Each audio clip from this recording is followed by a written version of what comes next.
Godwin John ministries வழங்கும் தினம் ஒரு சத்திய வார்த்தை. இந்த ஆடியோ நிகழ்ச்சிக்கு உங்களை அன்புடன் வரவேற்கிறோம்.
பிதாவாகிய தேவனாலும் கர்த்தராகிய கிறிஸ்து இயேசுவினாலும் உங்களுக்கு கிருபையும் சமாதானமும் உண்டாவதாக. யோசுவாவின் புஸ்தகம் 3ஆம் அதிகாரம் வசனம் 7. கர்த்தர் யோசுவாவை நோக்கி, நான் மோசேயோடே இருந்தது போல உன்னோடும் இருக்கிறேன் என்பதை இஸ்ரவேலர் எல்லாரும் அறியும்படிக்கு இன்று அவர்கள் கண்களுக்கு முன்பாக உன்னை மேன்மைப்படுத்துவேன். ஆமீன். ஜெபிப்போமா. எங்களை அதிகமாக நேசித்து வருகிற எங்கள் பரலோக தந்தையே, ஆண்டவராகிய இயேசு கிறிஸ்துவின் நாமத்தினாலும் பரிசுத்த ஆவியினுடைய திருப்பெயராலும் உம்முடைய பாதத்திலே வந்து நிற்கிறோம். காலை சத்தியத்தை கேட்க வந்திருக்கிற எங்கள் ஒவ்வொருவரையும் கர்த்தர் அங்கீகரித்துக் கொள்கிறபடியால் நன்றி. நீர் அன்று யோசுவாவை பார்த்து சொன்ன வார்த்தையை நாங்கள் இன்று எடுத்துக் கொள்கிறோம். அவர்கள் கண்களுக்கு முன்பாக எங்களை மேன்மைப்படுத்துகிற தேவன், எங்கள் எதிராளிகளுக்கு முன்பாக, எங்கள் மேல் பொறாமை கொள்கிறவர்களுக்கு முன்பாக, எங்களை விரோதிக்கிறவர்களுக்கு முன்பாக எங்களை நீர் மேன்மைப்படுத்துகிற தேவனாய் இருக்கிறபடியால் உமக்கு நாங்கள் நன்றி செலுத்துகிறோம். இப்படி கிறிஸ்துவின் சிந்தையை உள்ளவர்கள், கிறிஸ்துவுக்காக பாடுபடுகிறவர்கள், கிறிஸ்துவின் விசுவாசிகள் எல்லாரும் மேன்மைப்படுத்தப்பட்டு இருப்பார்களாக என்று சொல்லி எங்களை தாழ்த்தி உடைய நாமத்தை உயர்த்துகிறோம். அப்படியே வழி நடத்தும். எல்லா துதி கன மகிமை உமக்கே செலுத்துகிறேன். இயேசு இரட்சகர் மூலமே ஜெபிக்கிறேன் பிதாவே, ஆமேன். தினம் ஒரு சத்திய வார்த்தையின் இன்றைய தியான தலைப்பு, ஆவிக்குரிய தலைவர் இயேசு. நாம் கடந்த நாட்களிலே ஊழிய பாதையில இருக்கிற போதகர்மார்களுக்கு, போதிக்கிறவர்களுக்கு எப்படிப்பட்ட குணாதிசயங்கள் இருக்க வேண்டும் என்று பரிசுத்த ஆவியானவரால் நமக்கு கற்றுத்தரப்படக்கூடிய ஒவ்வொரு வார்த்தையும் கற்று வருகிறோம். இன்றைக்கு அதன் தொடர்ச்சியாக நம்முடைய தலைவராகிய இயேசு ஆவிக்குரிய தலைவராக இருக்கிறார் என்கிறதை நாம் புரிந்து கொள்வோம். மனுக்குலம் அனைத்தும் ஆவியினால் நிறைந்து ஆவியின்படியே செய்து ஆவியின் உலகம் படைக்க வேண்டும் என்பதே ஆவியான தேவனுடைய அநாதி திட்டம். இந்த திட்டத்தை ஆவிக்குரிய தலைமையின் கீழ் செயல்படுத்த பரிசுத்த ஆவியால் உருவான இயேசு நியமிக்கப்பட்டார். இயேசுவே மெய்யான ஆவிக்குரிய தலைவர். அவர் இந்த தலைமை பணியின் முன்மாதிரி. இந்த முன்மாதிரியை பின்பற்ற வேண்டும் என்பது அவரால் தெரிந்து கொள்ளப்பட்டவர்களுக்கு இயேசு கொடுக்கும் நிபந்தனை. இது சற்று கடினமாகதான் இருக்கலாம், ஆனால் அவருடைய அநாதி சிநேகத்தினால், அனுகிரகத்தால் இது நமக்கு லகுவாகின்றது. ஆவிக்குரிய தலைவர் இயேசுவுக்கும் ஆவிக்குரிய தலைவர்கள் என்று தங்களையே கூறிக்கொள்ளும் அல்லது ஒரு கூட்டத்தை ஏற்படுத்தி தங்களை ஆவிக்குரிய தலைவர் என்று அழைக்க சொல்லுபவர்களுக்கும் இடையே உள்ள வித்தியாசத்தை நாம் அறிந்து கொள்ள வேண்டும். மெய்யான ஆவிக்குரிய தலைவர் இயேசுவின் தன்மைகளை, குணாதிசயங்களை ஆராய்வதும் அதன்படி வாழ்வதும் இன்றைய நாட்களில் மிக மிக அவசியமான ஒன்று ஆகும். அது மாத்திரமல்லாமல் அவர் தரிசனம் உள்ள தலைவர். தேவன் உலகில் உள்ள அனைத்து இனத்தவர்களுக்கும் பொதுவானவர். அவரே மக்களை பல இனங்களாக, நாட்டவர்களாக, மொழியினராக, நிறத்தவராக படைத்தாலும் அவர் அனைவருக்கும் பொதுவானவராக இருக்கிறார். இயேசு கிறிஸ்து உலக மக்கள் அனைவரின் பாவத்தையும் சுமந்தார்.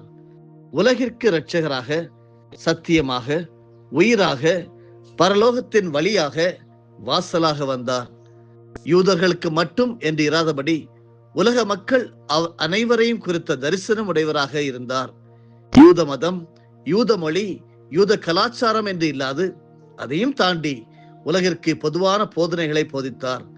இயேசுவினுடைய போதனை எல்லா காலத்திற்கும், எல்லா நாட்டவருக்கும், எந்த கலாச்சாரத்திற்கும் ஏற்புடையதாக இருக்கிறது. அவர் எல்லா இனத்தாரையும் ஏற்றுக்கொண்டார். எல்லாருடைய எல்லா மொழிகளையும் அறிந்திருந்தார். அவர் தனது சீஷர்களிடம் உலகத்தின் கடைசி மட்டும் செல்லுங்கள் என்று கட்டளையிட்டார். அத்துடன் இயேசு கிறிஸ்து பாரபட்சம் பார்க்காது, தம்மை அண்டினவரை கைவிடாது காப்பவராகவும் இருக்கிறார்.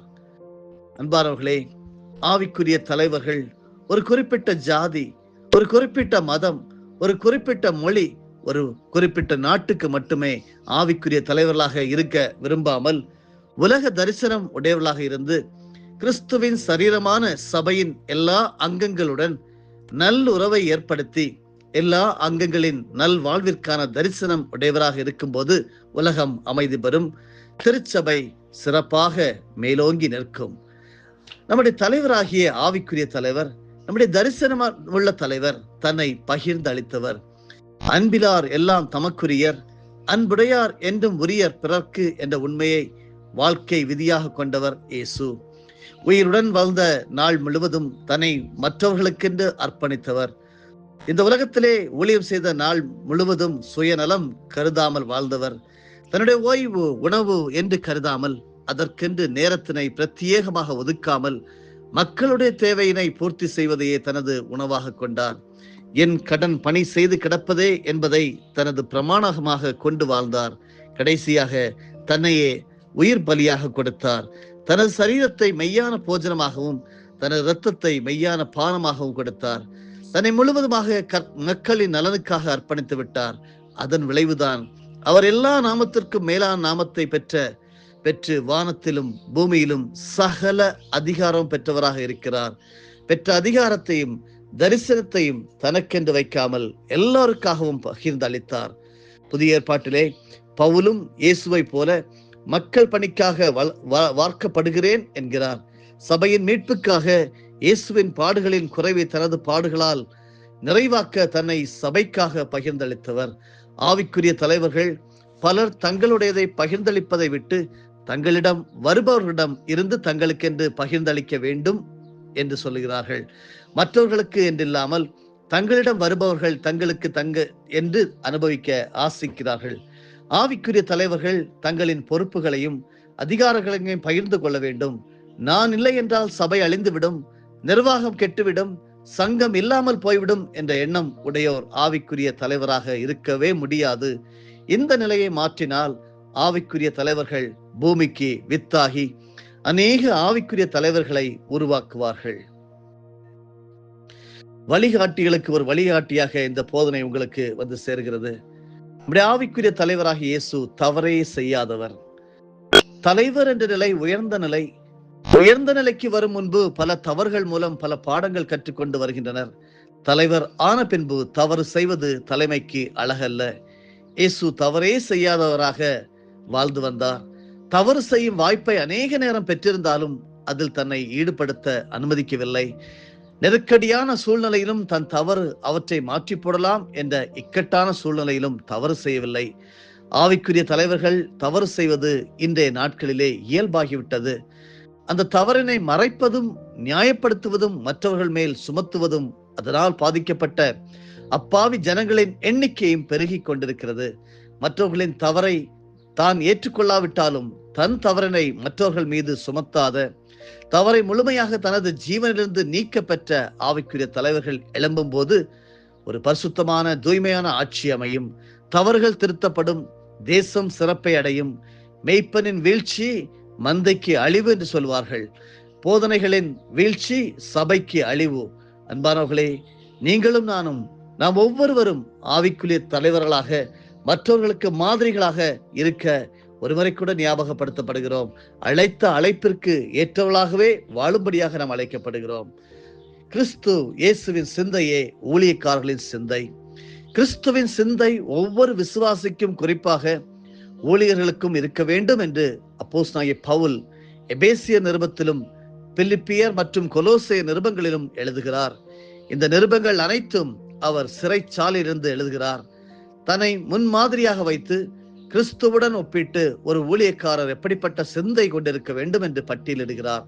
கிறிஸ்து ஒரு பொறுப்புள்ள மனிதராக எப்படிப்பட்ட சிந்தையில் இருந்தாரோ அப்படியே அவரை பின்பற்றும் ஒவ்வொரு ஊழியரும் சிந்தை கொண்டிருக்க வேண்டும். எப்படிப்பட்ட சிந்தையில் ஒரு ஊழியர் இருக்க வேண்டும் என்கிறதை சற்று தியானிப்போமா? கணவன் மனைவி உறவில் கிறிஸ்துவின் சிந்தை. எபேசியர் நிருபம் 5வது அதிகாரம் வசனங்கள் 25 முதல் 31 வரையிலும் படிக்கிறேன். 25வது வசனம் சொல்லுகிறது, புருஷர்களே, உங்கள் மனைவிகளில் அன்பு கூறுங்கள், அப்படியே கிறிஸ்துவும் சபையில் அன்பு கூர்ந்து. 26வது வசனத்திலே, தாம் அதை திருவசனத்தோடு கொண்டு தண்ணீர் முழுக்கினால் சுத்திகரித்து பரிசுத்தமாக்குகிறதற்கும். 27வது வசனத்திலே, கரைதிரை முதலானவைகள் ஒன்றுமில்லாமல் பரிசுத்தமும் பிழையற்றதுமான மகிமையுள்ள சபையாக அதை தமக்கு முன் நிறுத்திக் கொள்வதற்கும் தம்மை தாமே அதற்காக ஒப்புக் கொடுத்தார். 28வது வசனத்திலே, அப்படியே புருஷர்களும் தங்கள் மனைவிகளை தங்கள் சொந்த சரீரங்களாக பாவித்து அவர்களில் அன்பு கூற வேண்டும். தன் மனைவியில் அன்பு கூறுகிறவன் தன்னில் தான் அன்பு கூறுகிறான். 29வது வசனத்திலே, தன் சொந்த மாம்சத்தை பகைத்தவன் ஒருவனும் இல்லையே. கர்த்தர் சபையை போஷித்து காப்பாற்றுகிறது போல ஒவ்வொருவனும் தன் மாம்சத்தை போஷித்து காப்பாற்றுகிறான். 30வது வசனத்திலே, நாம் அவருடைய சரீரத்தின் அவயங்களாகவும் அவருடைய மாம்சத்திற்கும் அவருடைய எலும்புகளுக்கும் உரியவர்களாகவும் இருக்கிறோம். 31வது வசனத்திலே, இது நிமித்தம் மனுஷன் தன் தகப்பனையும் தன் தாயையும் விட்டு தன் மனைவியுடன் இசைந்து இருவரும் ஒரே மாம்சமாய் இருப்பார்கள் என்று எழுதப்பட்டிருக்கிறது. பெற்றோர் பிள்ளைகள் உறவிலே கிறிஸ்துவின் சிந்தை. எபேசியர் நிருபம் 6வது அதிகாரம் வசனம் 4 எழுதப்பட்டிருக்கிறது, பிதாக்களே, நீங்களும் உங்கள் பிள்ளைகளை கோபப்படுத்தாமல் கர்த்தருக்கேற்ற சிட்சையிலும் போதனைகளிலும் அவர்களை வளர்ப்பீர்களாக என்று கொடுக்கப்பட்டிருக்கிறது. சமூக உறவுகளில் கிறிஸ்துவின் சிந்தை. எபேசியர் 6வது அதிகாரம் வசனம் 5, வேலைக்காரரே, நீங்கள் கிறிஸ்துவுக்கு கீழ்ப்படுகிறது போல சரீரத்தின்படி உங்கள் எஜமான்களாய் இருக்கிறவர்களுக்கு பயத்தோடும் நடுக்கத்தோடும் கபடற்ற மனதோடும் கீழ்ப்படிந்து. 6வது வசனம் சொல்லுகிறது, மனுஷருக்கு பிரியமாயிருக்க விரும்புகிறவர்களாக பார்வைக்கு ஊழியம் செய்யாமல் கிறிஸ்துவின் ஊழியக்காரராக மனப்பூர்வமாய் தேவனுடைய சித்தத்தின்படி செய்யுங்கள். எபேசியர் 6 வசனம் 7, அடிமையானவனானாலும் சுவாதீனம் உள்ளவனானாலும் அவனவன் செய்கிற நன்மையின்படியே கர்த்தரிடத்தில் பலனை அடைவான் என்று அறிந்து.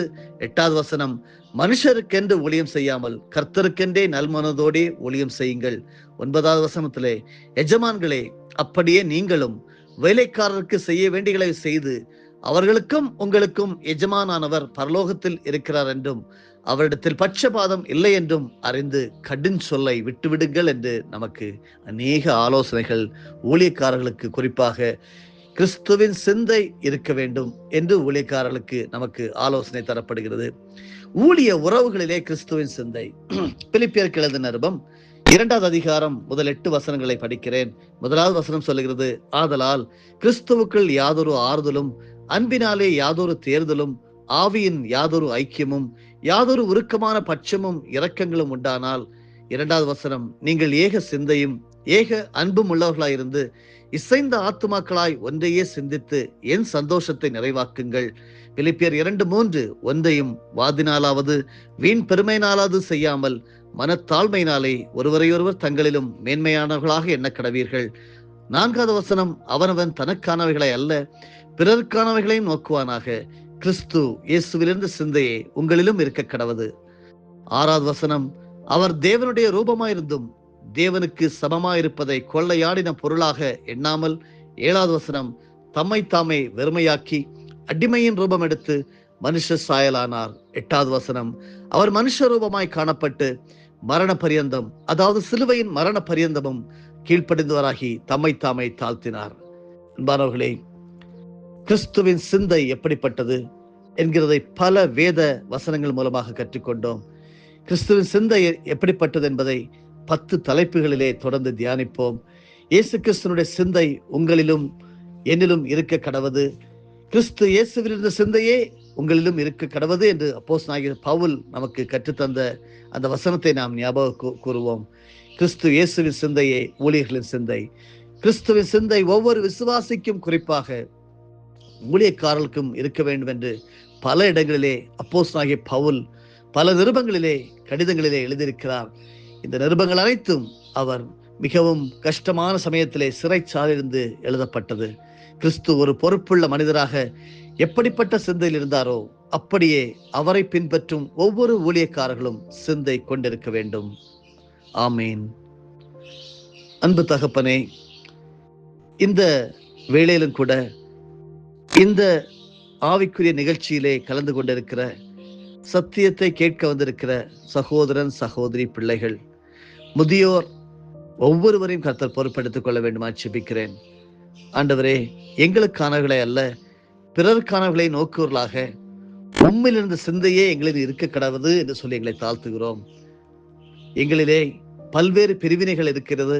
எல்லாவற்றையும் நாங்கள் களைந்து இயேசு கிறிஸ்துவிலே சிந்தை எப்படிப்பட்டது, அது பரிசுத்த சிந்தையாக, தாழ்மையான சிந்தையாக, சாந்தமுள்ள சிந்தையாக இருந்தது என்பதை நாங்கள் புரிந்து கொள்கிறோம். தகப்பனே, நாங்கள் எப்படி ஒரு ஆவிக்குரிய தலைவராக எங்கள் இயேசுவை பார்க்கிறோமோ, போதக பிதாவாக பார்க்கிறோமோ, அப்படியே நாங்கள் நடந்து கொள்ள உதவி செய்யும். எங்களை தாழ்த்துகிறோம். நீர் மகிமைப்படும். வெற்றி நாளாக, ஆசீர்வாத நாளாக அறிவிக்கிறோம். இயேசுவின் மூலமே பிதாவே, ஆமென். என் ஆத்துமாவே கர்த்தரை ஸ்தோத்தரி, என் முழு உள்ளமே அவருடைய பரிசுத்த நாமத்தை ஸ்தோத்தரி. என் ஆத்துமாவே கர்த்தரை ஸ்தோத்தரி, கர்த்தர் செய்த சகல உபகாரங்களையும் மறவாதே. ஆமென்.